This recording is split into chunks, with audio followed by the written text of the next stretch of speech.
ابو جعفر بن خطاب رضی اللہ تعالیٰ فرماتے ہیں کہ میرے دروازے پر ایک فقیر نے، ایک سائل نے صدا لگائی. میں نے زوجہ محترمہ سے پوچھا تمہارے پاس کچھ ہے؟ کہ 4 انڈے ہیں. فرمایا کہ یہ سارے کے سارے اس فقیر کو دے دو. 4 ہی انڈے تھے کہ 4 ہوتے تھے. انہوں نے 4 انڈے فقیر کو دے دیے. سائل لے گیا. تھوڑی دیر گزری کہ دروازہ کھٹکھٹایا گیا اور اس دوست کی طرف سے انڈے کی ٹوکری آئی. بزرگ کہتے ہیں کہ میں نے اپنی زوجہ سے پوچھا اس میں کتنے انڈے ہیں؟ تو انہوں نے کہا 30. تو فرمایا تم نے تو 4 دیے تھے نا، آئے 30 ہیں. تو کہنے لگی کہ 30 انڈے اس میں پورے ہیں، سالم ہیں، 10 ٹوٹے ہوئے ہیں. جب دیے تھے نا تو اس میں 3 سالم تھے اور 1 ٹوٹا ہوا انڈا تھا. تو 3 سالم کے بدلے 30 پورے انڈے آئے. 1 ٹوٹا ہوا تھا تو 10 انڈے ٹوٹے ہوئے آئے. اللہ کی راہ میں بزرگان دین خرچ کرتے تھے اور ایسا صدقہ اخلاص کے ساتھ ہوتا تھا کہ انہیں یقین ہوتا تھا کہ ملٹی پلائی بائی 10 ہو کر آج ہی آنا ہے. صدقہ بہترین دینا چاہیے. یہ بھی بڑا پرابلم ہے. آج ہم دیتے بھی ہیں تو جو بچا ہوا، پھینکنے والا، ضائع ہونے والا. سردیاں آئی ہیں نا، لوگ بانٹیں گے، سویٹر بانٹیں گے، جرابیں بانٹیں گے، جیکٹ بانٹیں گے. کون سی والی؟ جس جیکٹ کی زپ خراب ہو گئی ہوگی، جس سویٹر میں سوراخ آ گیا ہوگا، جس موزے کے اندر جناب کوئی پرانا ہو گیا ہوگا، جرابیں سوراخ والی، وہ اب غریبوں کا خیال آئے گا. اللہ کی راہ میں دیں تو بہترین دیں، تھوڑا دیں مگر کمال کا دیں. جو اپنے لیے لے وہ غریبوں کے لیے لے. یہ پاک علیہ الصلوۃ والسلام کی سب کے دلوں میں کچھ نہ کچھ تمنائیں ہوتی ہیں، ڈیزائرز ہوتی ہیں، خواہشات ہوتی ہیں، اور تمنا یہ ہوتی ہے وہ پوری ہو جائے. آؤ آج میں بتاتا ہوں. نبی پاک علیہ الصلوۃ والسلام نے ایک فارمولہ دے دیا ہے، ایک زبردست طریقہ بتایا ہے کہ جس سے ہماری آرزویں، ہماری خواہشات، ہماری تمنائیں پوری ہو سکتی ہیں. سرور کائنات علیہ الصلوۃ والسلام نے فرمایا من صلی علی فی یوم 100 مرۃ، جس نے روزانہ مجھ پر 100 مرتبہ درود بھیجا، قضى اللہ لہ 100 حاجت، اللہ تبارک و تعالیٰ اس کی 100 حاجتیں پوری فرمائے گا. 100 درود، 100 حاجتیں. ہم تو 2-3 حاجتیں پھر ایسے پھنسے ہوئے ہیں کہ وہ کام سیدھے ہو جائیں تو پتہ نہیں کتنے بڑے معاملے حل ہو جائیں گے. 100 حاجتیں. اچھا پھر کرم نوازی دیکھو، اللہ کریم ہے نا، بندوں پر مہربان ہے. وہ زیادہ جانتا ہے، بہتر جانتا ہے کون سی چیز ہمارے لیے کتنی ضروری ہے. تو پھر آقا فرماتے ہیں 70 منہا لآخرتہ و30 منہا لدنیا. آقا فرماتے ان میں 70 آخرت کی اور 30 دنیا کی حاجات ہوں گی. دنیا میں 30 حاجتیں پوری ہو جائیں گی اور آخرت کی 70 حاجتیں پوری ہوں گی. اور کرنا کیا ہے، محنت کیا کرنی ہے، کوشش کیا کرنی ہے؟ صرف 100 بار درود پاک پڑھنے والے کو یہ اجر ملتا ہے. تو اے میرے میٹھے اسلامی بھائیوں، چلتے پھرتے اٹھتے بیٹھتے آج کل سوشل میڈیا پہ گھنٹوں ہمارے وقت گزر رہے ہیں، اس سے بچیے اور درود پاک اپنی زبان پر جاری رکھیے. حضرت منصور بن عمار رحمت اللہ تعالی ایک روز واز فرما رہے تھے تو کسی حقدار نے 4 درہم کا سوال کیا. کوئی غریب تھا، مسکین تھا، اس نے 4 درہم کا سوال کیا. تو آپ رحمت اللہ تعالی نے اعلان کیا کہ جو اس کو 4 درہم دے گا میں اس کو 4 دعائیں دوں گا. آپ نے، اللہ کے ولی تھے، آپ نے فرمایا جو اس کو 4 درہم دے گا میں اس کو 4 دعائیں دوں گا. اس وقت ایک غلام گزر رہا تھا، خود بھی غریب تھا، مگر اللہ کے ولی کی ایک ایسی شاندار آواز سنی کہ 4 دعائیں ملیں گی. تو اس نے کیا کیا، اپنے پاس اس کے 4 درہم تھے وہ اس نے غریب کو دے دیے، اس سائل کو دے دیے. تو حضرت نے کہا کہ اب بتاؤ کون سی 4 دعائیں کروانی ہیں؟ کہ حضرت پہلی دعا تو کر دیں کہ میں غلامی سے آزاد کر دیا جاؤں، غلام ہوں، غلامی سے میری آزادی ہو جائے. نمبر 2، مجھے ان درہم کا بدلہ بھی مل جائے، 4 درہم دے تو دیے، مجھے اس کا بدلہ بھی مل جائے. تیسری دعا حضور یہ کر دے مجھے اور میرے آقا کو توبہ نصیب ہو جائے. چوتھی دعا یہ کر دیں کہ میری، میرے آقا کی، آپ کی اور تمام حاضرین کی بخشش ہو جائے. 4 بڑی پیاری دعائیں کروا لی اس نے جناب. اب آقا کے پاس جب وہ غلام پہنچا تو آقا کہتا اتنی دیر کیوں ہو گئی، کدھر رہ گئے تھے بھائی، کئی کام سے بھیجا تھا، اتنا لیٹ؟ کہتا ہے حضور ایسا ایسا ماجرا ہوا، راستے میں حضرت منصور اللہ کے ولی وہ کہہ رہے تھے جو 4 درہم دے دے میں 4 دعائیں کروں گا. میں نے تو 4 درہم دیے اور 4 دعائیں کروا کے آیا ہوں. کہا اچھا بتاؤ دعائیں کون سی تھی, پہلی دعا بتاؤ. کہا حضور میں نے پہلی دعا تو کی کہ اللہ مجھے غلامی سے آزاد کر دے. آقا کہتا جا تو غلامی سے آزاد ہے. پہلی دعا فوراً قبول ہو گئی نا. پہلے آقا کو دعا سنائی, آقا کہتا جا تو غلامی سے آزاد. کہا بتا دوسری دعا کون سی کروا کے آیا. کہا حضور دوسری دعا میں نے یہ کی کہ جو 4 درہم میں نے دیے ہیں مجھے اس کا بدلہ مل جائے. غریب آدمی تھا ظاہر ہے. تو آقا نے کہا کہ میں نے تجھے 4 درہم کے بدلے 4000 درہم دیے. ارے بھائی واہ بھائی. تیسری دعا بتا کون سی کروا کے آیا. کہا حضور تیسری دعا میں نے کی کہ مجھے اور میرے آقا کو گناہوں سے توبہ کی توفیق نصیب ہو. یہ سنتے ہی آقا واقعی آقا تھا, اس کی زبان پر استغفار جاری ہو گیا. کہنے لگا یا اللہ میں اپنے پچھلے سارے گناہوں سے توبہ کرتا ہوں. کہا بتا چوتھی دعا کیا کروائی تھی. کہا حضور چوتھی دعا یہ تھی کہ آپ کی یعنی میرے آقا کی, میری اور تمام حاضرین اجتماع کی مغفرت ہو جائے. یہ سن کر آقا نے کہا 3 باتیں تو میرے اختیار میں تھی, وہ میں نے کر لی, چوتھی میرے ہاتھ میں نہیں ہے. مغفرت کرنا تو اللہ کا کام ہے نا. اسی رات آقا نے خواب میں کسی کہنے والے کو سنا کہ جو تمہارے اختیار میں تھا وہ تم نے کر دیا, اور میں ارحم الراحمین ہوں, میں نے تمہیں, تمہارے غلام کو, منصور بن عمار کو اور تمام حاضرین کو بخش دیا ہے. کیا بات ہے, کیا بات ہے, سبحان اللہ. ہیں یہ میرے میٹھے اسلامی بھائیوں, یہ واقعہ جو ہے یہ کتنی زبردست موٹیویشن ہے کہ ہمیں نہیں پتا ہوتا. کسی غریب کی مدد کر کے, کسی محتاج کی مدد کر کے, کسی پریشان حال بندے کی مدد کر کے ہم کبھی کبھی ایسی دعا لے لیتے ہیں کہ ہمیں اندازہ بھی نہیں ہوتا, اور وہ ایسی دعا دے دیتا ہے کہ بگڑی بن جاتی ہے, مشکلیں ٹل جاتی ہیں. یہ دعائیں لینے والے بنیے, اللہ کی راہ میں خرچ کریں گے. آج واقعی میں صحیح بتا رہا ہوں. تو یہ بعض اوقات ایک کیفیت ہوتی ہے انسان کی کہ جب انسان کسی کی مدد کرتا ہے یا کوئی ایسا کام کرتا ہے جس سے کسی کے دل سے دعا نکلتی ہے. اور یہ تو اللہ کے ولی تھے نا, انہوں نے ہاتھ اٹھا کر یہ 4 دعائیں کی. تو سیکھنے کو یہ ملا کہ بعض اوقات اللہ کی راہ میں خرچ کر کے ہم وہ حاصل کر سکتے ہیں جو برسوں میں حاصل نہیں کر سکتے. وہ نعمتیں, وہ برکتیں حاصل ہو جاتی ہیں, وہ پریشانیاں دور ہو جاتی ہیں. کیونکہ روایتوں کا مضمون ہے کہ صدقہ بیماریوں کو ٹالتا ہے, صدقہ برائی کے 70 دروازے کو بند کرتا ہے, صدقہ بلا کو نیچے نہیں اترنے دیتا. ایک بڑی بات یاد رکھیے گا, ہمیں نہیں پتا ہوتا, ہم صبح اٹھتے ہیں مثال کے طور پہ اور کوئی بلا آنے والی ہوتی ہے. حدیثوں کا مضمون ہے جب انسان صدقہ دیتا ہے نا تو بلا اوپر سے اترتی ہے, صدقہ جا کے اسے روک لیتا ہے, انٹرسیپٹ کرتا ہے, اور یہ لڑائی جاری رہتی ہے. صدقہ بندے پر بلا اترنے نہیں دیتا. اب بعض اوقات کیا ہوتا ہے, کئی لوگ ہوں گے جو بیانات بھی سنتے ہیں, کتابوں میں بھی پڑھتے ہیں کہ اللہ کی راہ میں 1 خرچ کرو 10 ملتا ہے. اب وہ ہو سکتا ہے مسجد میں ڈبے میں 100 روپے ڈالیں اور شام دکان پہ انتظار کر رہے ہوں کہ ابھی تک 1000 روپے بنے نہیں ہیں.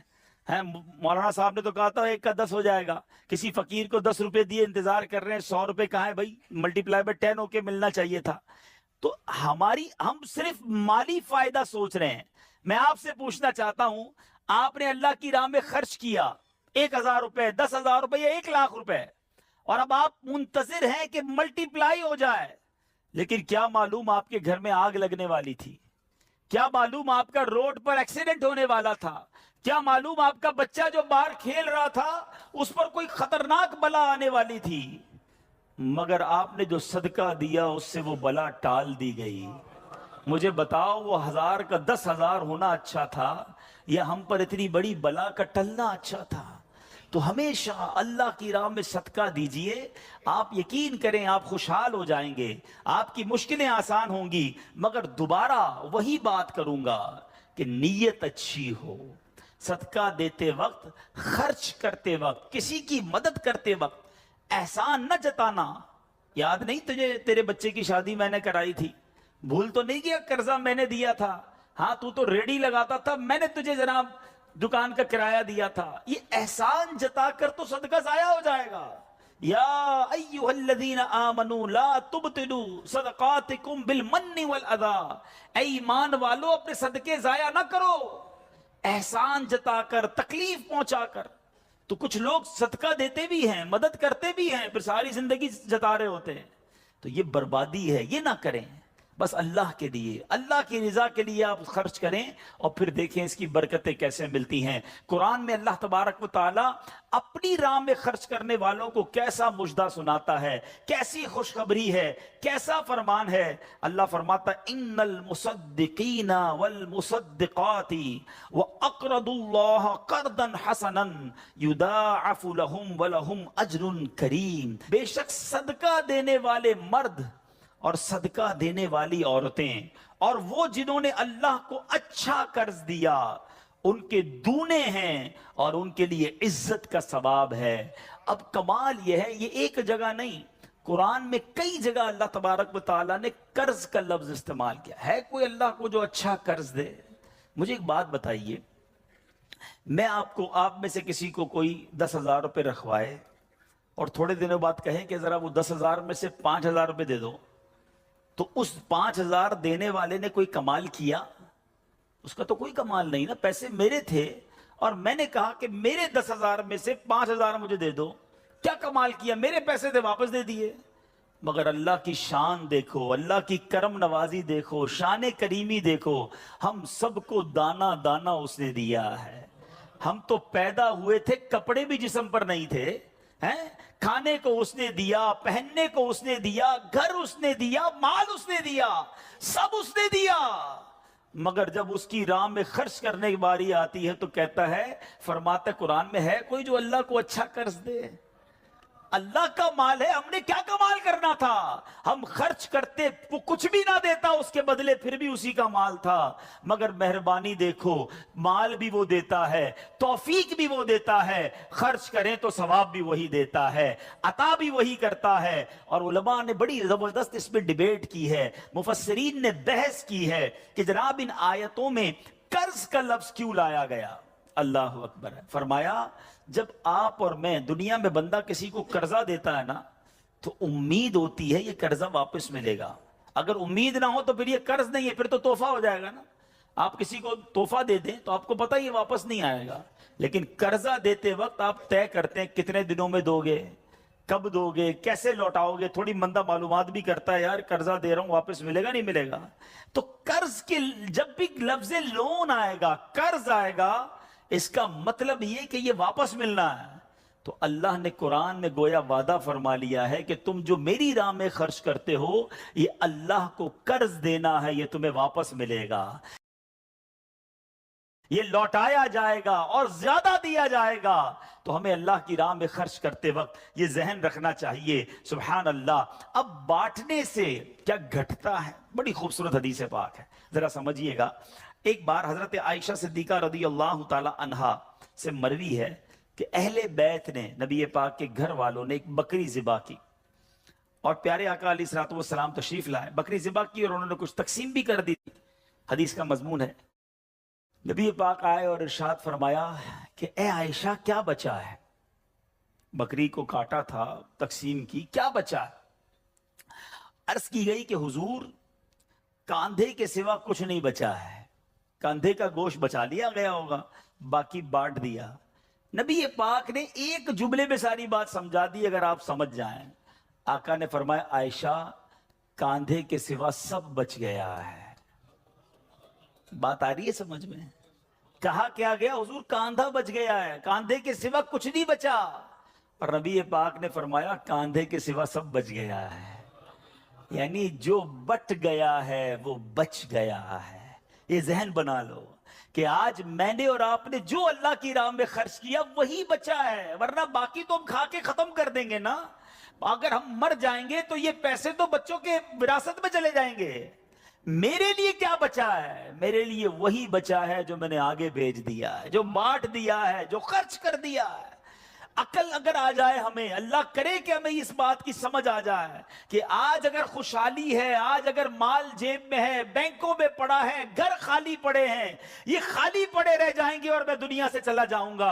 اگر میں چاہتا ہوں یہ آخرت کے اکاؤنٹ میں جمع ہو جائیں، میں یہ پیسہ لے کر جنت میں جاؤں اور اس پیسوں کے بدلے جنت کی نعمتیں کما لوں، تو مجھے یہاں یہ اللہ کی راہ میں خرچ کرنا پڑے گا۔ اور یہ بات میں نہیں کہہ رہا، آپ اور میں